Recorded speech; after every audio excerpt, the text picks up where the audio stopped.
अस्सलाम वालेकुम स्टूडेंट्स, मैं हूं नेम्स लहरी और आज हम बेसिक इंग्लिश ग्रामर में वोकेबलरी 28 करने जा रहे हैं। आज के लेक्चर के लिए कुछ फ्रेजल वर्ब्स हैं। आइए देखते हैं फर्स्ट फ्रेजल वर्ब कौन सी है। ड्रेस अप, पहनना, खुसूसन स्मार्ट नज़र आने के लिए। इसको सेंटेंस में देखें हम कैसे यूज़ करेंगे। Our teacher always dresses up as a hero. हमारे टीचर हमेशा एक हीरो जैसा लिबास पहनते हैं। Our teacher always dresses up as a hero. Hang out, लटकाना, कपड़े सूखने के लिए। Go and help your mother to hang out the washing. जाओ और कपड़े सूखने के लिए लटकाने में अपनी माँ की मदद करो। ये सेंटेंस आपके पास बना है डबल इम्पेरेटिव का। इसमें दो ऑर्डर्स दिए गए हैं। गो एक ऑर्डर है और दूसरा हेल्प ऑर्डर है। अगर हम इनको वर्ब के तौर पे देखते हैं तो गो फर्स्ट वर्ब है, वेंट गॉन इसका सेकंड और थर्ड वर्ब है, जबकि हेल्प फर्स्ट वर्ब है, हेल्प्ड इसका दूसरा और तीसरा वर्ब है। और इसमें वॉशिंग जो है ये धुले हुए कपड़ों को कहेंगे। हैंग अप, हुक या हैंगर पर लटकाना।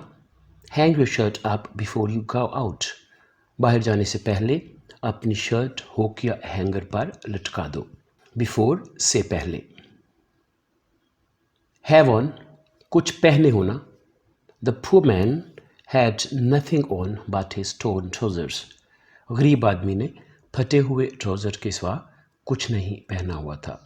नथिंग कुछ ना होना, नो प्लस थिंग यानी कि कोई चीज़ ना होना, कुछ ना होना। The poor man had nothing on but his torn trousers. Put on, पहनना या पहनाना। You can put on my jacket if you want.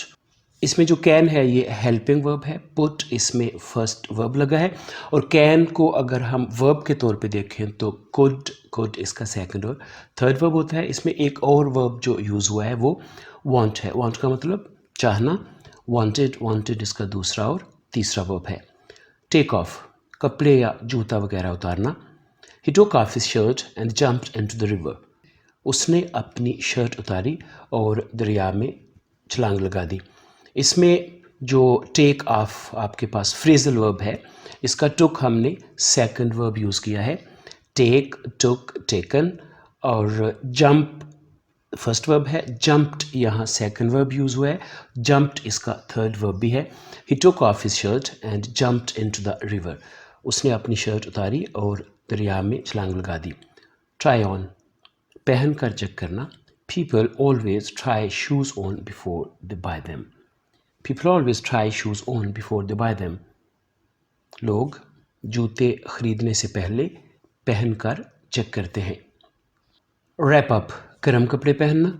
The weather is cold, please wrap up before you go out. मौसम ठंडा है, बाहर जाने से पहले गर्म कपड़े पहन लीजिए।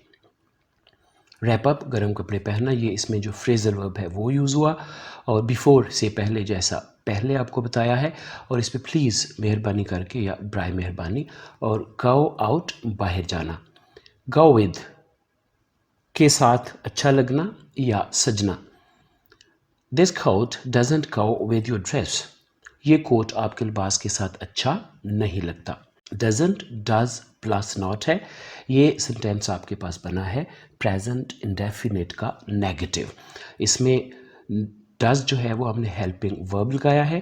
क्योंकि कोट जो है ये सिंगुलर है इसलिए गो फर्स्ट वर्ब लगा है। जब हमने नेगेटिव किया तो डू के साथ हमने एस लगा दिया, डज नॉट हो गया। शो ऑफ, दिखलावा करना। It's not good to show off one's clothes. अपने कपड़ों का दिखलावा करना अच्छी बात नहीं है। शो ऑफ दिखलावा करना है इसमें। और क्लोथ्स कपड़े, सिले हुए कपड़े। और क्लॉथ, CLOTH क्लॉथ, खुले कपड़े को कहते हैं। टेक इन, तंग या छोटा करना। My shirt is a bit longer, please take it in 2 inches. मेरी शर्ट थोड़ी सी लंबी है, बराए मेहरबानी इसे 2 इंच छोटा कर दीजिए। बिट लॉन्गर थोड़ी सी लंबी है। और टेक इन का मतलब होता है तंग या छोटा करना। और 2 inches 2 inch. My shirt is a bit longer, please take it in 2 inches. Last phrasal verb है वेयर आउट, घिस जाना या पहन कर घिसा देना। You have worn out your boots, you should buy a new pair now. आपने अपने बूट पहन पहन कर घिसा दिए हैं, अब आपको एक नया जोड़ा ख़रीद लेना चाहिए। तो स्टूडेंट्स, ये देखा अपने आज का बेसिक इंग्लिश ग्रामर के वोकेबलरी सेक्शन का लेक्चर। इसकी आपने अच्छी तरह से प्रैक्टिस करनी है, इनके मीनिंग्स मेंशन करने हैं, साथ देखना है कि इनको हम सेंटेंसेस में कैसे यूज़ कर सकते हैं ताकि वक्त ज़रूरत आपके काम आ सके। व्यूअर्स, आज के लिए इतना ही। इसके साथ ही मुझे इजाज़त दीजिए। अपना ख्याल रखिएगा। खुदा हाफिज़।